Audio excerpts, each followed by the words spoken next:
ही रहना जैसे, या देखो जैसे लोगों की मर्ज़ी है, अभी तो सिर्फ जैसा लगेगा वैसे करो।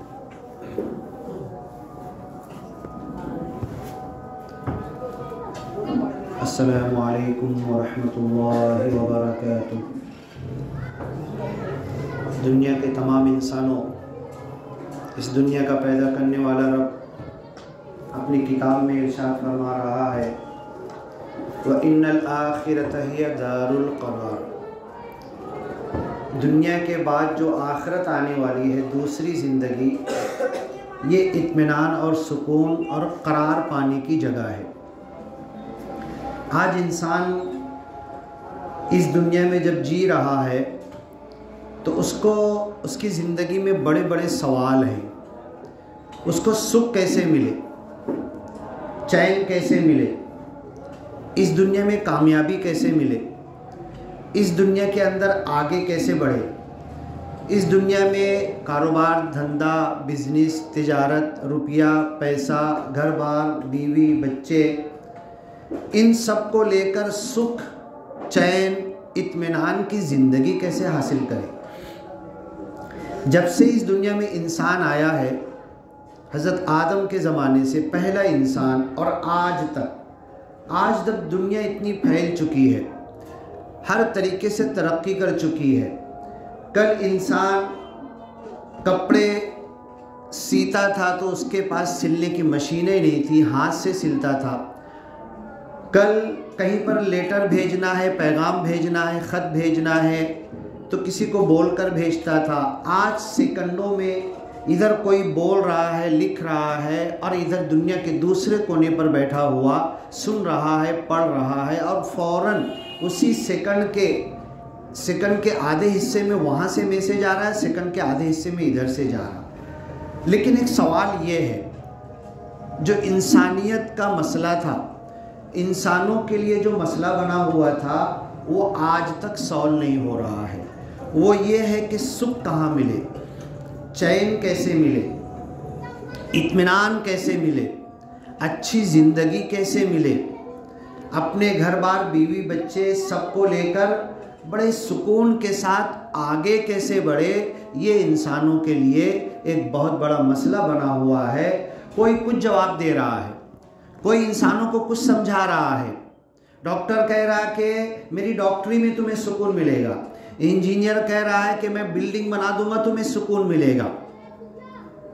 हर लाइन से दुनिया के हर दुनियावी लोग इंसानों को सुख देने के लिए लगे हुए हैं, लेकिन इंसान बेचैन है, बेताब है। उसी को अल्लाह ताला ने कहा, व इन्नल आखिरता हिया दारुल करार। अगर तुझे करार मिलेगा, तुझे सुकून मिलेगा, तुझे इत्मीनान मिलेगा, तुझे दुनिया की जंजाल और झमेले से आज़ादी मिलेगी तो आखिरत में मिलेगा। हज़रत आदम को जब अल्लाह ने ज़मीन पर भेजा तो पहले पारे में कुरान में कई जगह पर कहा, वलकुम फिल अर्दि मुस्तक़र, तुम्हें ज़मीन में चंद लिमिटेड टाइम के लिए भेजा गया है, तुम्हारे रुकने की जगह है, स्टेशन है, घर नहीं है, वहाँ स्टे करना है, रुकना है और तुम्हें तैयारी करना है मंजिल तक पहुँचने की, जन्नत तक पहुँचने की, इत्मीनान और सुकून हासिल करने की, अल्लाह की रज़ा हासिल करने की। ये स्टेशन पर तुम रुके हुए हो। जैसे हम सफ़र करते हुए कभी आगे बढ़ते हैं, कभी जाते हैं तो आधा घंटा, 1 घंटा, बस के लिए 10 मिनट, 5 मिनट, रिक्शा के लिए 2 मिनट, किसी टू व्हीलर को बुला रहे तो चंद टाइम के लिए रुकते हैं, रेलवे के लिए कभी 1 घंटा, 2 घंटा लेट हुई तो 4 घंटा इंतज़ार करते हैं। जो स्टेशन पर हम रुकते हैं वहाँ पर कुछ ज़मीन ख़रीद के घर नहीं बनाते, वहाँ पर कोई बिल्डिंग खड़ी नहीं करते। इसलिए नहीं करते कि ये टेम्पररी है, लिमिटेड टाइम के लिए, एक थोड़े से वक्त के लिए स्टे किए हैं, हेल्ट किए हैं और अब आगे बढ़ना है। तो इसी को अल्लाह ने कलाम पाक में कहा, हज़रत आदम को फ़इम्मा यअतियन्नकुम मिन्नी हुदा, तुमको मैं ज़मीन में भेज तो रहा हूँ, तुमको माई हव्वा को, अब तुम्हारी नस्ल यहाँ से आगे बढ़ेगी, और शैतान को भी भेज रहा हूँ। मेरी तरफ से हिदायत आएगी, रहनुमाई आएगी, गाइडलाइन आएगी, दुनिया में कैसे जीना है, कैसे रहना है, कैसे चलना है। फमन तबिया हुदाया, जो मेरी हिदायत के पीछे चलेगा, जो मेरी बातों के पीछे चलेगा, फला खौफुन अलैहिम, उनके ऊपर दुनिया में कोई टेंशन नहीं होगा, कोई रंज मलाल हुज़्न बेफिक्री होगी, कोई फिक्र नहीं होगी। वलकुम फला खौफुन अलैहिम वला हुम यहज़नून, जो मेरी गाइडलाइन के पीछे चलेगा, मेरी बातों के पीछे चलेगा, दुनिया में बहुत इत्मीनान की ज़िंदगी गुजारेगा। फिर कह दिया वलकुम फिल अर्दि मुस्तक़र्र, ऐ आदम अलैहिस्सलाम, माई हव्वा और तुम्हारी औलाद क़यामत तक जितनी आएगी तुमको पता भी नहीं। निकाह में आयत पढ़ी जाती, या अय्युहन्नास, है दुनिया के तमाम इंसानों, इत्तक़ू रब्बकुम, अपने रब से डरो, अल्लज़ी खलक़कुम मिन नफ्सिन वाहिदा, जिसने तुम्हें एक जान हज़रत आदम से पैदा किया, उन्हीं से उनकी बीवी माई हव्वा को पैदा किया। वबस्स मिनहुमा रिजालन कसीरन व निसाआ, एक आदम और माई हव्वा से पूरी दुनिया भर में इतने इंसान फैला दिए। चचा बैठे हुए हैं, आप बैठे हुए हैं, मैं आया, मैं आपसे आपका नाम पूछूंगा, कहाँ रहते ये पूछूंगा, ये सब झूठ है। क्या करते ये पूछूंगा, जबकि मुझे मालूम है आप आदम की औलाद हूँ, मैं आदम की औलाद हूँ। सबसे बड़ा रिश्ता मालूम है, इस रिश्ते पर मोहब्बत होना चाहिए, इस रिश्ते पर लगाओ। वबस्स मिनहुमा रिजालन कसीरन व निसाआ, एक आदम और माई हव्वा से अल्लाह ने ढेर सारे इंसान फैला दिए। वत्तकुल्लाह, उसी अल्लाह से डरो, तक़वा, खौफ और खशियत इख्तियार करो। अल्लज़ी तसाअलून बिही वल अरहाम, जिसका नाम लेकर तुम एक दूसरे से अपना हक़ मांगते हो।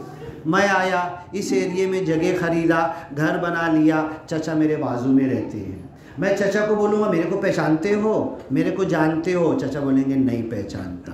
हाँ, कहाँ से आप कौन से गांव, कौन से मुल्क से आए, आपके माँ बाप कहाँ से, मेरे माँ बाप यूपी से। आपके कहाँ से, कहेंगे मेरे बिहार से हैं, फलां जगह से है। ये हमारी मुलाकात होगी, तारुफ होगा, एक दूसरे के बारे में पूछेंगे। लेकिन जो सबसे बड़ा तारुफ था कि हम एक माँ बाप की औलाद हैं, वो तारुफ हम भूल गए। और सुनो, ये सिर्फ अपने मुस्लिम भाइयों की बात नहीं है कि सिर्फ मुसलमान हज़रत आदम की औलाद है, बाकी जो दूसरे नस्ल के लोग दुनिया में रहते किसी और की औलाद हैं क्या भाई? जो दूसरे धर्म मज़हब, यहूदी हो, ईसाई हो, क्रिश्चियन हो, जो भी हो, जो दूसरे मज़ाहिब के हों, दूसरे धर्म के हों, दूसरे इलाके के हों, उसी को अल्लाह कह रहा कुरान में, वजअलनाकुम शुअबन व क़बाइल, औलाद तो हो एक माँ बाप की, फिर हमने तुमको ढेर सारे कबीलों में, ढेर सारे खित्तों में, इलाक़ों में, दुनिया के अलग अलग जगहों पर तुमको बांट दिया। बोली भाषा का फ़र्क हो गया, रहन सहन का फ़र्क हो गया, खाने पीने का फ़र्क हो गया।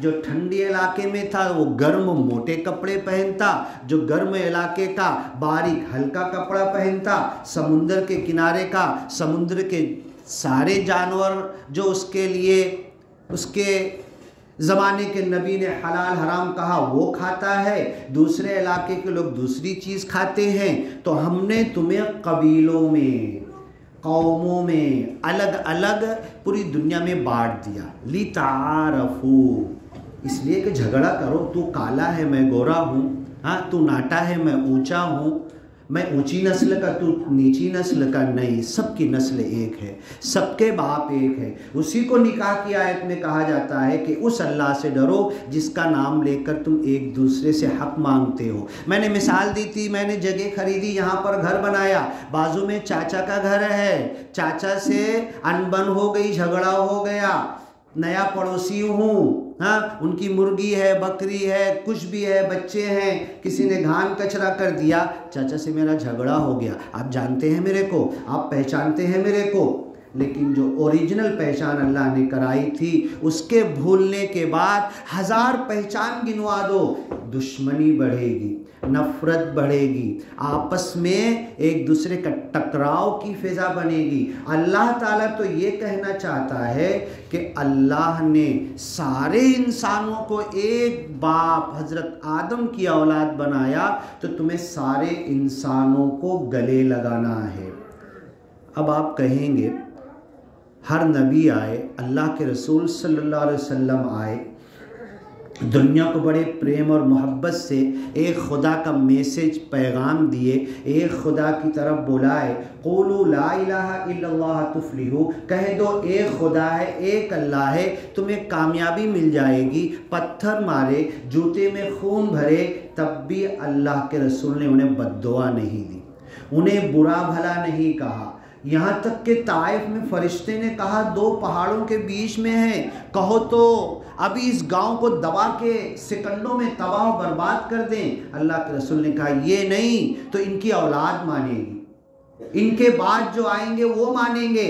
मैंने इनके कान में आवाज़ डाली है। अब आपको मैं बताऊं, आज साइंस भी कहती है हज़रत आदम के ज़माने से लेकर आज तक अल्लाह ने कहा ना वअल्लमा आदमल अस्माअ कुल्लहा, आदम को सारी चीज़ों के नाम बताए। आज एंड्रॉयड फ़ोन में जितने मेटल, प्लास्टिक, एल्युमिनियम जो भी चीज़ इस्तेमाल होकर इतना सा फ़ोन बनता है और पूरी दुनिया से कनेक्शन दे देता है हमें। ये इसमें जितनी चीज़ें लगी है, इसकी मालूमात, इसकी माहिती, इसका इल्म, इसकी एजुकेशन, इसके ताल्लुक़ से अंदरून तक के ये इल्म अल्लाह ने हज़रत आदम को भी दिया था। और ये जो हमारा माइंड है ना, दिमाग, नस्ल दर नस्ल जो चलता है, बोलते ना अभी देखिए उसका बेटा है ना, बिल्कुल उसके जैसे ही दिख रहा है, बड़ा होगा तो उसकी चाल ढाल, उसका रहना सहना, उसका गाली बकना, उसका लोगों के साथ व्यवहार करना, ये सब बाप के ऊपर ही जाएगा और वो पूरा बाप की तरह करता है। क्यों? रोकना भी चाहे तो वो रोकेगा नहीं, पूरी बाप की खसलतें बच्चे में। तो आज जो एंड्रॉयड मोबाइल इंसान ने बनाया है, इस चीज़ का इल्म अल्लाह ने हजरत आदम की मिट्टी में, उनके दिमाग में, उनके अल्लमा आदमल अस्मा में ये सब डाला था। ये तरक्की तुम करोगे, अभी कुछ नहीं है, हड्डी में सुराख करके सुई बनाते हो और मोटे से धागे से, चमड़े से कपड़ा सिलते हो।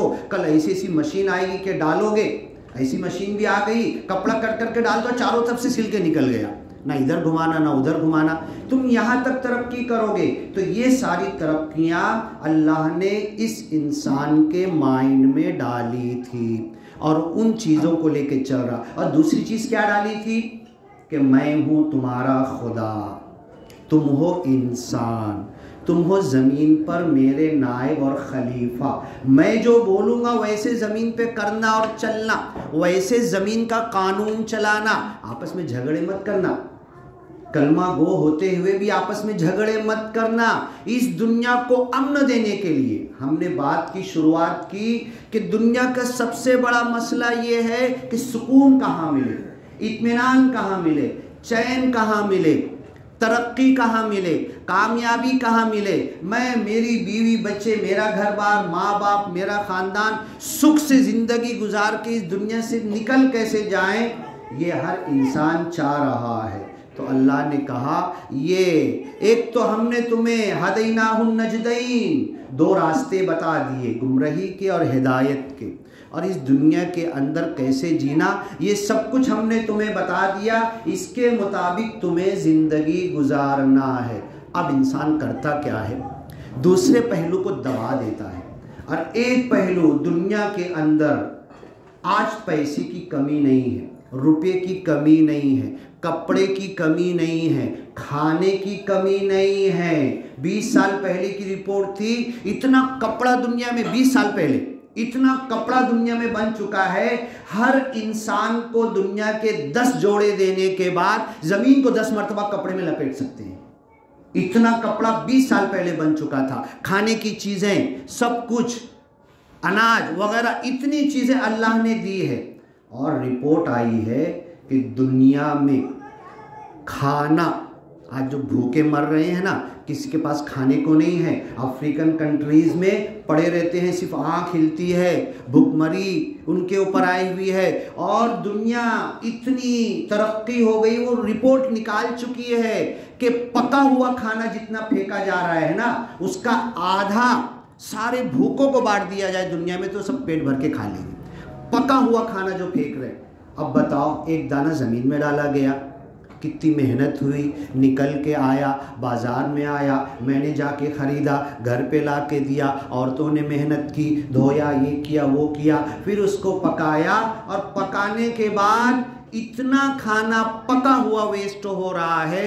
और बड़ी अफसोस हम लोगों को होना चाहिए। अल्लाह का अजाब इसीलिए आ रहा है, अल्लाह की पकड़ इसीलिए आ रही है। रिपोर्ट उठा के देख लो, इतना वक्त तो नहीं होता जुमा के बयान में। रिपोर्ट ये आई कि हज के मैदान में हज और उम्रा के लिए जो जमा हो रहे, और मैंने उसकी तस्दीक भी की है, हज और उम्रा के लिए जो जमा हो रहे, उस इज्तिमा में जो खाना फेंका जाता है वो दुनिया के किसी इज्तिमा में नहीं फेंका जाता। अब बताओ कहाँ से बरकत आएगी। हज़रत बड़े बड़े ताबईन, तबा ताबईन, अब्दुल्लाह इब्न मुबारक अपने पूरे, आज जैसे हज टूर बनाते हैं ना, ये तो तिजारत हो गई, पैसे कमाने के लिए हज टूर बनाते हैं। अब्दुल्लाह इब्न मुबारक अपने साथियों के साथ सवारी पर पैदल बैठकर हज के लिए जा रहे थे। रुकते हैं बीच में, कहीं भी लंबा सफ़र है। एक लड़की आई और मरी हुई चिड़िया उठा के लेके जा रही थी। अब्दुल्ला इब्न मुबारक ने कहा, इसका पीछा करो खामोशी से, इसको ख़बर ना हो ये चिड़िया क्यों ले जा रही है, क्या करेगी। अब वो जो गए उनके पीछे देखते रहे, मालूम पड़ा उस मरी हुई चिड़िया का पर खींच के, नोच के, उसको तैयार करके, बोटी करके कुछ पकाने लगे। तो अब्दुल्ला इब्न मुबारक रोने लगे और कहने लगे, अल्लाह की कसम हमारा हज कबूल नहीं होगा, अल्लाह की कसम हमारा हज कबूल नहीं होगा। ये इस इस्तरारी कैफियत में, इस मजबूरी की हालत में ये लोग मरी हुई चिड़िया ला के पका के खा रहे हैं, हमारा हज कबूल नहीं होगा। ऐ साथियों सुनो, मेरे दिल में एक बात आई है, तुम लोग मुझे राय दो। हमारा जितना पैसा था अभी तक जो हम आए थे, यहाँ से लौट जाएंगे, हज से बड़ा सवाब अल्लाह ताला हमें दे देगा। ऐसे जो हज़ारों लोग इस गाँव में, बाजू वाले गाँव में, हम इसकी तहकीक करते हैं, तस्दीक करते हैं, और ऐसे मुस्तहिकीन को हमारी जितना तोशा ज़ादे राह था इनको दे देते हैं, घर पहुंचने तक का हमारे पास रखते हैं। अल्लाह हमको हज से बढ़कर अता करेगा। और आज क्या हो रहा है, फिर मैंने एक हज टूर वाले से पूछा, आप मस्जिद में आपके आंसू आ जाएंगे। मैंने तस्दीक की, ये रिपोर्ट तो यहूदियों की है, ये रिपोर्ट तो ईसाइयों की है, हमारे पास तो कुछ भी नहीं है ना, सिर्फ आपस में झगड़ा कर रहे। दो लोगों को ओहदा मिल जाए तो गांव संभालने की बजाय दोनों झगड़ा करने लगेंगे। अरे दोनों मिल के गाँव संभालो। मैं बोलता हूँ कि ग्रामीण में भी तुम काबिज हो जाओगे, गांव में भी तुम काबिज हो जाओगे, दोनों मिल के चलो तो सही, आपस में झगड़ा मत करो। ये हमारी हालत हो गई। तो अब वो वहां से वापस लौटे और उन्होंने अपना सारा, तो ये यहूदी ईसाई, हमारे पास कुछ भी नहीं है, कुछ भी नहीं, ना न्यूज़ है, ना चैनल है, किसी लाइन से हम तरक्की नहीं कर सके, ना दुनियावी तहकीक है, न किसी चीज़ की खोज है, हम कुछ भी नहीं कर पा रहे। ये तो यहूदी न्यूज़ है, ये तो ईसाई न्यूज़ है कि हज वाले, उम्रा वाले इतना खाना फेंक रहे। मैंने हज टूर वाले से पूछा, जरा तस्दीक तो कर लूँ, मतलब भाई आप लोग हज टूर पे जाते हो, खाना फेंकते हो क्या आप लोग? आपका हज टूर फेंकता है कभी, दूसरी के जाने दो, मैं तुम्हारे हज टूर की बात कर रहा हूँ। तो क्या कहा उसने मालूम है? उसने कहा कि 35 आदमी है हमारे हज टूर में, उम्रा टूर के अंदर 35 लोगों का खाना बन के आया, मक्का मदीना जहाँ पर भी, मिना जहाँ पर भी रुकेंगे, 35 लोगों का खाना। मैं 35 लोगों को दावत दूंगा तो पकाऊंगा कितने का? 40 का पकाऊंगा ना, 40 का 45 का पकाऊंगा ना, कम ना पड़ जाए, है ना। 35 लोगों का हाजियों का खाना आया और बता रहे कि उसमें 15% अभी भगोने में बचा हुआ, गरम है, भाप निकल रही है, एकदम ताज़ा है। और तुम और हम, मक्का का गरम मसाला वहाँ का जो पहुँचता, पूरी दुनिया से फल फ्रूट सारी चीज़ें हज़रत इब्राहीम की दुआ की वजह से एक नंबर पहुँचता है। वो महक सूंघ लेंगे तो पेट भरा भी होगा तो भूख लग जाएगी आपको। ऐसा खाना। वो हज टूर वाला अपनी ज़बान में कहने लगा, 35 लोगों को जब हम खिलाते हैं, पूछते कोई रह गया है? हाँ एक है, चल उसका इतना सा रख दिए उसके हिस्से का। कोई है और कोई खाना चाहता है? उसके बाद भगोने में पाव हिस्सा बचा हुआ है, उसी वक्त बेहतरीन थैली लाते हैं, वो थैली डस्टबिन कहलाती है। वो गरम गरम भाप निकलता हुआ खाना डस्टबिन में डालते हैं, उसको पैक करते हैं और सऊदी अरब की जो गवर्नमेंट की डस्टबिन में ले आकर डाल देते हैं। अब बताओ कहाँ से अल्लाह? मैं यहाँ पे 1-1 रुपया जमा कर रहा हूँ हज के लिए, उम्रे के लिए। आप मेरे को दुआ दे रहे, मैं आपको दुआ दे रहा हूँ। अल्लाह आपको भी हज की तौफीक दे। आप दुआ दे रहे, अल्लाह आपको भी उम्रे की। एक सेठ ने 10 हज हुआ, 11वां भी कर रहा है। 50 उम्र हो गया, 51वां भी कर रहा है। अब्दुल्ला इब्न मुबारक ने कहा कि अल्लाह की कसम हमारा हज कबूल नहीं होगा, लौटो, वापस लौटो। वो तिजारत के लिए नहीं निकले थे। ऐसा नहीं किया था कि 50,000 लिए 45 में होगा, 5 बच जाएगा, और 35 लोगों का 5-5 बचा तो हिसाब लगा लो आप। अब्दुल्ला इब्न मुबारक वो कैलकुलेशन लेके नहीं चले थे, वो तो दीन भी सिखा रहे थे, नमाजें भी अदा कर रहे थे, जमात की जैसे साथ भी चल रहे थे, नमाजें हो रही थी, कुरान हदीस सिखा रहे थे। मरी हुई चिड़िया एक और लड़की उठा कर ले गई, उसकी जब दास्तान सुने, हमारी इज़्तिरारी कैफियत है, हमें मरा खाना 3 दिन का फाका है, मरा खाना हमारे लिए हलाल हो चुका, तब मैं ये चिड़िया मरी हुई ले जा रही हूँ। अब्दुल्ला इब्न मुबारक ने कहा कि अल्लाह की कसम हमारा हज कबूल नहीं होगा। मेरा हज कबूल हुआ क्या? मेरा उम्रा कबूल हुआ क्या? मेरे घर के बाजू बड़ी बिल्डिंग में सेठ जी 10 हज करके आए, कितना हज कबूल हुआ, और डेंगे मार रहे। हाजी लिखने पे उनको बस नहीं हुआ, अलहाज उनके नाम के सामने आना चाहिए था। हाँ, ये कौन सा कंपटीशन? वफ़ी ज़ालिका फ़ल्यतनाफ़सिल मुतनाफ़िसून। अच्छे कामों में एक दूसरे से सबक़त करो, आगे बढ़ो, एक दूसरे से आगे बढ़ने की कोशिश करो। ये हम आगे बढ़ रहे हैं। अब मैंने जो बात की शुरुआत की थी, हज़रत आदम को जब अल्लाह ने, टाइम 5 मिनट बचेगा तो बोल देना, है ना।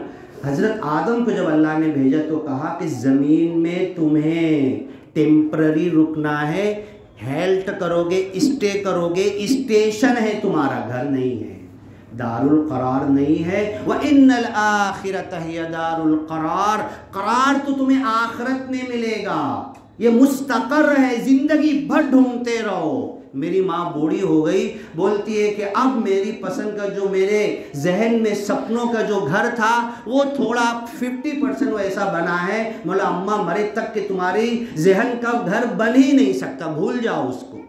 क्यों? अल्लाह ने कहा मुस्तकर है। अम्मा जी तुम्हारे लिए दारुल करार तो आखिरत में अल्लाह ने बना कर रखा है।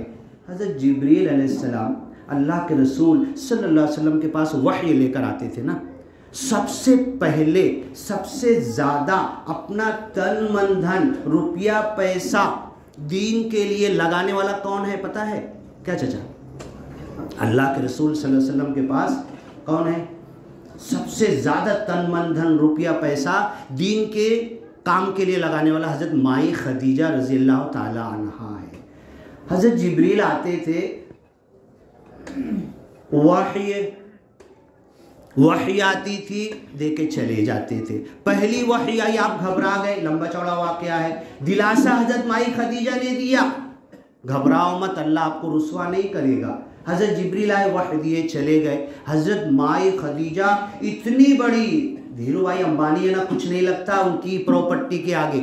दुनिया का आज 1 नंबर का बिजनेसमैन पैसे वाले को ले आओ, हज़रत माई खदीजा की जो प्रॉपर्टी की, बड़े बड़े ताजिर आते थे और हिस्से पर काम करते थे। मैं आपका माल बेच कराऊंगा, 5% 10% हमें दे देना, हाँ जाओ बेच कराओ। अल्लाह के रसूल भी शादी से पहले आपका माल बेच कराए तो खूब नफ़ा दिए, किसी ताजिर ने इतना नहीं दिया था, ईमानदारी से दिए। इतने बड़े पैसे वाली, पूरा तन मन धन लगा दिया, एक शिकायत नहीं की, एक शिकायत नहीं की। मैं बताऊंगा, पिछले जुमा बयान के लिए हमारे एक साहब बोलने लगे, लतीफ़ा और जोक भी है, हकीकत भी है, रोना भी आना चाहिए। उनकी बीवी का फ़ोन आया कि ये चीज़ ला दो मुझको बाज़ार से। अब वो बेचारे जुमा बयान के लिए पक्का उनको जाना है, उनकी बीवी का ये ला दो, तो उन्होंने, मैं तो जुमा बयान के लिए जा रहा हूँ, तुम्हारा जुमा का बयान कैंसिल करो, ये लाओ, बोले खाना टाइम पे पकेगा नहीं। तो उन्होंने कहा कि चलो ठीक है, तुम्हारा भी ला देता हूँ, इंशाल्लाह जुमा में भी जाएंगे। ये हमारी औरतों का ज़हन। हज़रत माई खदीजा ने सब लुटा दिया, कुछ एहसान नहीं जताया। हज़रत जिब्रील वही देते थे, वापस चले जाते थे। लास्ट में आपके इंतकाल से पहले हज़रत जिब्रील आए, आपका जो कपड़ा था ना, हज़रत मुसाअब इब्न उमैर सबसे बेहतरीन कपड़ा पहनते थे, सारे ताजिर उनकी माँ के पास जाती थी, और उससे बड़ा कीमत हज़रत माई खदीजा देने वाली है। वो सबसे बेहतरीन माल पहले रख लेती थी, फिर बचा हुआ कपड़ा हज़रत मुसाअब इब्न उमैर की माँ ने ख़रीदा, तो मक्का में 1 नंबर का कपड़ा था वो, जब तक इस्लाम कबूल नहीं किए थे। अब माई खदीजा ने सब लुटा दिया, सब लुटा दिया। धीरू भाई अंबानी की पूरी प्रॉपर्टी लगा दी। काय के लिए लगाए? अल्लाह के रसूल जमात में नाम लिख रहे थे, इसीलिए लगाए ना। हाँ, अल्लाह के दीन के लिए पूरी प्रॉपर्टी लगाने के बाद हज़रत जिब्रील वही लेकर आए, तो क्या कहते हैं? अल्लाहु युक़रिउ अलैकिस्सलाम। ऐ माई खदीजा, वही 2 नंबर पे, अभी तक तो आता था, अल्लाह के रसूल से बात करता था, वही देता था, चला जाता था। लेकिन सुनो, अभी हज़रत माई खदीजा पेवन लगा हुआ कपड़ा पहनी हुई थी। हजरत जिब्रील कहते हैं, अल्लाह ए माई खदीजा तुम्हें सलाम कहता है। उसके बाद कुरान सुनाए, वही दिए और गए। तो हजरत माई खदीजा ने अल्लाह के रसूल से सलाम किया। इतना पैसा लुटा रही थी, अब तो फक्की हो गई, कुछ बचा ही नहीं मेरे पास। जब अल्लाह ने सलाम नहीं भेजा मेरे को, जब नहीं भेजा, अब कुछ नहीं बचा। मैं अपने आप को किसी के सामने आने के लिए उस बोसीदा कपड़े में, फटे हुए पेवन वाले कपड़े में मैं अच्छा महसूस भी नहीं कर रही। अब अल्लाह मेरे को सलाम भेज रहा है। देखो, कुरान जिंदा किताब है। एक आलिम साहब कहने लगे, तो मैंने दर्स दिया, मैंने कुरान पढ़ा, मैंने तरावी में पढ़ाया, वो आयत बार बार आती थी, हज़रत मूसा अलैहिस्सलाम की दुआ, रब्बी इन्नी लिमा अंज़लता इलैया मिन खैरिन फ़क़ीर। ऐ अल्लाह, जो भी खैर तू नाजिल करेगा, मैं तो फ़कीर हूँ, मोहताज हूँ, मुझे ज़रूरत है, तू भेज। कौन सी मदद तू मेरे लिए भेजता है? रब्बी इन्नी लिमा अंज़लता इलैया मिन खैरिन फ़क़ीर। अब आप फ़ोन पे वीडियो देखते हो ना, तो वीडियो देखते हो तो खाली वीडियो बोलने वाले का मुंह देखते हो कि पीछे भी देखते हो? हाँ, आप उसका मुंह देखोगे, बाद में बैकग्राउंड भी देखोगे, ये कहाँ खड़ा हुआ है, बम्बई में है, दिल्ली में है, स्टूडियो में है, आगे पीछे का क्या सीन है, पीछे क्या है, वो देखोगे ना। अब ये रब्बी इन्नी लिमा अंज़लता इलैया मिन खैरिन फ़क़ीर, मैं मस्जिद में पंखे के नीचे एसी में दुआ कर रहा, अल्लाह तू जो कुछ भी खैर भेजेगा मैं उसका मोहताज हूँ। बैकग्राउंड नहीं आया अभी। वो आलिम साहब कहने लगे, मैं अल्लाह के दीन के लिए सफ़र पे निकलता हूँ, जाता हूँ, और देखता हूँ अब यहाँ स्टेशन से इतनी दूर जाना है, टैक्सी वाले को हाथ दिया, इतना लगेगा, बजट से बाहर है, जान दे। रिक्शा, फिर पैदल ही अपना सामान लेके चलने लगा। चलते चलते थक गया और बैठ गया। आलिम साहब क्या कहते हैं मालूम है? फिर मुझे याद आया, अब तेरे को सही दुआ का वक्त आया है, तू मोहताज है, रिक्शे का पैसा नहीं दे सकता, टैक्सी की कीमत तेरे जेब में नहीं है, और तू अल्लाह के रास्ते में है, तू मजबूर है। ये जो सामान छोटा सा था, इतना नहीं उठा सकता तू, अल्लाह के दीन का इतना बड़ा काम तेरे कांधे पर डाला गया है। ऐ अल्लाह, मैं तो कुछ भी नहीं हूँ। इसी को हज़रत मोहम्मद सल्लल्लाहु अलैहि वसल्लम ने जब ताइफ से जूते खून में भर गए, वापस आए तो क्या बोले? या अल्लाह ताला क्यों मेरे को ये काम दिया? ये बोले क्या आपने? हाँ, किसी बदबख्त कौम थी, जूते में खून भर गए, नालायक कौम, सुनती नहीं, मानती नहीं, क्या करूं? मैं तो बोल दिया, बस अब नहीं बोलूँगा, मैं नहीं पहुँचाऊँगा, नहीं बताऊँगा। ये नहीं कहा, अश्को इलैका ज़ुअफ़ क़ुव्वती, अल्लाह कमी मेरे अंदर है, कमज़ोर मैं हूँ, बताने में कमी मेरे अंदर है, समझाने में कमी मेरे अंदर है। मैं नहीं समझा पाया ताइफ वालों को, मेरी बातों में असर नहीं आ पाया, मेरी बात उनके दिल में नहीं उतर सकी। अल्लाह मुझे ऐसा अंदाज दे दे, ऐसे अल्फाज दे दे, जवामिउल कलीम हिकमत दे दे। अल्लाह तू, मैं अश्को इलैका ज़ुअफ़ क़ुव्वती व क़िल्लत हीलती, मुझे तो बहाना करना भी नहीं आता, मुझे तो हीले बहाने झूठ भी नहीं आते कि उन्हें झूठ बोलकर समझा लूँ। अल्लाह जूते में खून भरे ना। ये दुआ की कबूलियत का वक्त होता है। क्या दिया मैंने आज तक? हाँ, पेट भर भर के खा के डकारे ले रहा हूँ। मैं हज करने गया और 30-30 किलो चावल, पुलाव, गोश्त, बिरयानी, पक्का गैस, भाप निकलती हुई गरम गरम डस्टबिन में चला गया। वो 30 लोगों का हज कबूल होगा? अल्लाह की कसम बोलो आप। वो जो 30 लोग इतना इतना खाना उस सरजमीन में जाके फेंक रहे और गैर रिपोर्ट बना रहे, और मैंने तस्दीक की बिल्कुल वही होता है। तो सिर्फ हज और उम्रे में जितना खाना फेंका जा रहा है, अगर वो सही जगह पर पहुंच जाए तो दुनिया में एक इंसान भूखा नहीं सोएगा। अब अल्लाह के रसूल, कुरान में भी पढ़ता हूँ, हदीस में भी पढ़ता हूँ, शेखुल हदीस, मीनारों का, मस्जिदों का, उलमा का शहर, 700 से ज़्यादा मसाजिद। अल्लाह के रसूल ने कहा, अल्लाह की कसम तुम मोमिन नहीं हो। अरे अल्लाह की कसम तुम मोमिन नहीं हो। सहाबा सुन रहे, किसको बोल रहे? हज़रत उमर को बोल रहे, हज़रत अबू बकर को बोल रहे, हज़रत बिलाल को बोल रहे, हज़रत सलमान को बोल रहे, सारे सहाबा सब कुछ लुटा दिए। अल्लाह की कसम मोमिन नहीं है। सबके दिल लरस गए, हिल गए। किसको बोल रहे मोमिन नहीं है? चौथी बार में कहा, पेट भर के खा के सो गया, पड़ोसी भूखा। अब इस हदीस की डिटेल में जाओ, शरे उठाओ, उल्मा की शरे उठाओ। उल्मा ने लिखा है, तेरा घर है ना यहाँ पर, 40 घर इधर, 40 घर इधर, 40 घर इधर, 40 घर इधर, कितने हो गए? 4 चौक बोलो ना, 4 चौक 16, 160 घर।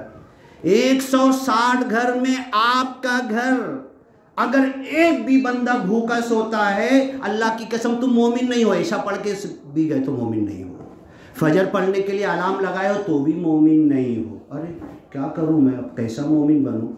हाँ, कैसा मोमिन बनूं मैं? बस यही चीज़ है, वलकुम फिल अर्द मुस्तक़र, ये ज़मीन करार की जगह नहीं। व इन्नल आखिरत हिय दारुल करार, करार तो तुम्हें जन्नत में मिलेगा। अम्मा जो तुम्हारे जहन में घर था ना, भूल जाओ, कभी नहीं बनेगा। बनाने की तमन्ना भी मत करो। हज़रत माई खदीजा ने तो उजाड़ दिया, सारा लुटा के पेमद वाले कपड़े पहन लिए। अम्मा जी तुम तमन्ना मत करो, मैं घर बनाने नहीं आया हूँ, मैं एक जन्नत का घर बनाने आया हूँ। मैं काम करूँगा, कमाऊँगा, लाऊँगा पैसे, रूखे सूखे दुनिया में खाएंगे पिएंगे और जन्नत के घर की परवाह करेंगे। वो आयत मैंने बाहर लिखी है, या अय्यतुहन नफ्सुल मुतमइन्ना। क्या टाइम बचा?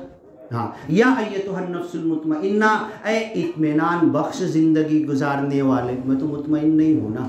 1 लाख कमाया तो भी मुतमइन नहीं, इतनी नौकरी पे पहुँच गया तो भी मुतमइन नहीं। ए इत्मीनान बख्श ज़िंदगी गुजारने वाले, अल्लाह के दिए हुए पर, अल्लाह मेरे किए हुए पर राज़ी हो जाएगा। या ये तो नफ्सुल मुतमइन्ना इरजिई इला रब्बिक, लौट जा तेरे रब की तरफ। ये परवाना अल्लाह के हुक्म से सुनाया जाएगा। इरजिई इला रब्बिकी रादियतम मरदिया, राजी बरजा खुश होकर, क्योंकि दुनिया को तूने हकीकत समझ के नहीं जिया था, दुनिया के लिए नहीं जिया था, आखिरत के लिए जिया था, तो तुझे परवाना सुनाया जाएगा। या ये तो नफ्सुल मुतमइन्ना इरजिई इला रब्बिक, अपने रब की तरफ लौट जा। आखिरत में पहला इनाम अल्लाह का दीदार, अल्लाह से मुलाकात, अल्लाह के पास जाना। यहाँ पर तो 5 मरतबा दिन भर में है ना, ये 5 मरतबा नसीब तो नहीं हो रहा। तो ये इरजिई इला रब्बिक, अपने रब की तरफ लौट जा, कहाँ नसीब होगा हमें? ये परवाना कहाँ सुनाया जाएगा? 5 मरतबा अल्लाह के सामने बुलाए गए तो नहीं आए, तो इरजिई इला रब्बिक का परवाना कहाँ मिलेगा? फदखुली फी इबादी, मेरे नेक बंदों में, हज़रत आदम से लेकर क़यामत तक आने वाले नेक जन्नती बंदों में दाखिल हो जाओ। फदखुली फ़ी इबादी वदखुली जन्नती, मेरी जन्नत में दाखिल हो जाओ। अल्लाह से दुआ है कि अल्लाह ताला जो भी टूटी फूटी ज़िंदगी मिली है, वक्त मिला है, बदन मिला है, तन मन धन मिला है, सलाहियत मिली है, अल्लाह इसको अपने दीन के लिए कबूल कर ले और मरने के बाद बस तेरा ये परवाना मिल जाए जो कुरान में सुनाया कि ए नफ्स मुतमइन, तू दुनिया की तरफ नहीं लगा हुआ था बल्कि अल्लाह की तरफ तेरा जहन था, तो तुझे इत्मीनान मिलेगा। दुनिया की तरफ लगेगा तो बेइत्मीनानी मिलेगी, अल्लाह की तरफ लगेगा तो सुकून के साथ मेरे नेक बंदों के साथ जन्नत में दाखिल होगा। अल्लाह ताला कल जब ये ऐलान करेगा तो अल्लाह से दुआ है उसमें मेरा नाम भी आ जाए, आपका नाम भी आ जाए, मेरे माँ बाप का भी नाम आ जाए, मेरे दादा का भी नाम आ जाए। अगर अपने ख़ानदान और बड़े लोगों की, घर वालों की बड़ाई करते हैं तो ये दुआ करो जब ये ऐलान सुनाया जाएगा कि नफ्स मुतमइन्ना जन्नत में दाखिल हो जाओ, मेरा नाम मेरे घर वालों का, ख़ानदान वालों का, पड़ोसी का, मेरे मुसलमान भाइयों का, ये जो बेचारे जुमा के लिए आए हैं अल्लाह तेरे दर के भिखारी है, रब्बी इन्नी लिमा अंज़लता इलैया मिन खैरिन फ़क़ीर, जो भी खैर दे देगा, जैसी जितनी भी दे देगा अल्लाह हम फ़कीर और मोहताज भिखारी तो है ही हैं, तेरे दर के तू हमें दे दे, उतना ले कर तेरे दिए हुए पर राज़ी हो जाएंगे। अल्लाह तू हमारे किए हुए पर राज़ी हो जा। बारकल्लाहु लना व लकुम फिल कुरआनिल मजीद व नफ़ाना व इय्याकुम बिल आयाति व ज़िक्रिल हकीम इन्नहु तआला जव्वादुन करीम मलिकुम बर्रुर रऊफुर रहीम व रब्बुल हमीद।